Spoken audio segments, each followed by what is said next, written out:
Hi everyone, in this lecture, we're going to expand our understanding of Mendelian genetics by looking at three important inheritance patterns: incomplete dominance, codominance, and multiple alleles. Now, most of us are already familiar with Gregor Mendel's classic pea plant experiments, wherein one trait is dominant and completely masks the other. For example, purple flowers dominate over white flowers. But, as modern genetics has shown us, inheritance isn't always that simple. Today we'll look at what happens when dominance isn't complete, when two alleles are expressed at the same time, and when more than just two allele options exist for a certain gene. By the end of this lecture, you should be able to clearly distinguish these patterns and apply them to real biological examples. Now, before we dive into our concepts for today, let's quickly refresh some key genetics terms. First, a gene is a segment of DNA that codes for a specific trait. Different versions of the same gene are called alleles. For example, a gene for flower color might have one allele for red and another for white. Every individual inherits two alleles for each gene, one from each parent. If the two alleles are the same, we call that homozygous. If the two alleles are different, we call that heterozygous. The actual genetic makeup or code is called the genotype. The observable trait that we can see, like red flowers or white flowers, is called the phenotype. Now that we're refreshed with the basic terminology, let's now discuss our first topic under non-Mendelian genetics, which is incomplete dominance. Incomplete dominance occurs when neither allele is completely dominant over the other. Instead of one masking the other, the heterozygous phenotype is an intermediate between the two homozygous phenotypes. This does not mean that the alleles blend or disappear. The alleles remain intact and can still segregate in future generations. What's intermediate is the phenotype, not the genotype. Let's compare the complete dominance and incomplete dominance. In complete dominance, the dominant allele masks the recessive one. So both capital AA and capital A and lowercase a show the dominant phenotype, while only lowercase aa shows the recessive phenotype. Incomplete dominance works a little differently. Here, neither allele completely dominates the other. Instead, the heterozygous genotype produces an intermediate or blended phenotype. A key sign of incomplete dominance is the 1:2:1 phenotypic ratio in the F2 generation, which is the offspring produced when the first generation offspring breed with each other. When a red plant is crossed with a white plant, the offspring are pink. If you cross two pink plants, you get one red, two pink, and one white.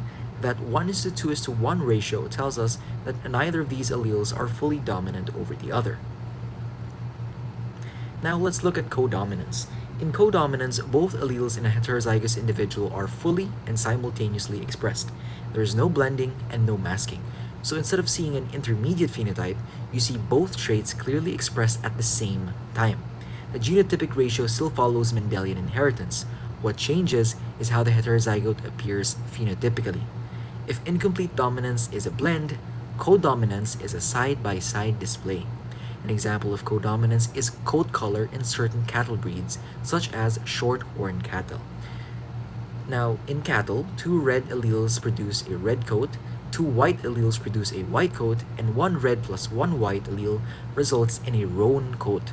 Now, here's the key difference between codominance and incomplete dominance. A roan cow is not pink or light red.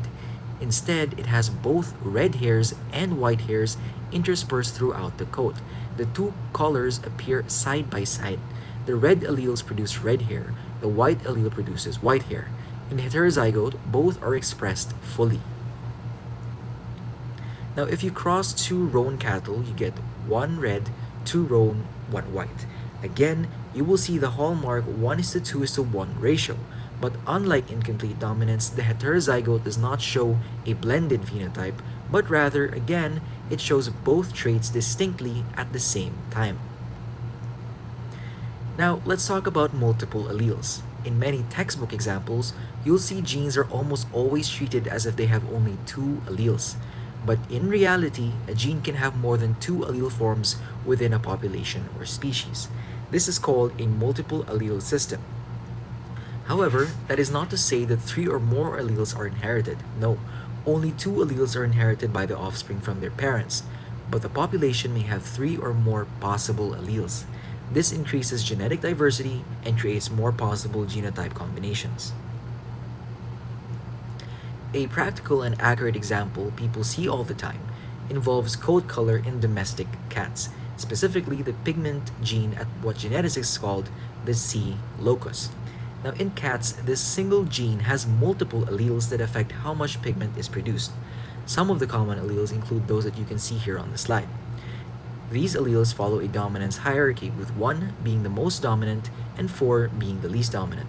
So, a cat with genotype C will show full color, while a cat with the CH genotype will display the pointed pattern, which have features like darker ears, face, paws, and tail with a lighter colored body. You've likely seen this in breeds like the Siamese cat, where the cooler body regions allow for pigment production while the warmer areas remain a lighter color. This is one single gene, but there are multiple allele options in the population. Now, if we step back, Mendel's work wasn't wrong. Rather, it was the foundation. But real life is always a bit more complicated than just dominant or recessive. Think of incomplete dominance as the middle ground, like mixing a red and blue paint to get purple. Neither side wins, so they blend. Co-dominance, though, is a team effort. Instead of blending, both traits show up at the same time, like a spotted cow. Then you have the multiple allele system. You only have 2 parents, but the rest of the world has a massive menu of options for the same gene, which is why we have so many different blood types and eye color. What ties this all together is that genes are just instruction manuals for making proteins. Once you see what's happening at a tiny molecular level, these patterns stop looking like rule breakers and start looking like logical variations. Now, non-Mendelian genetics isn't breaking the rules. It's just showing us how flexible those rules really are. Now, I'd like to thank you for listening to my lecture on non-Mendelian genetics.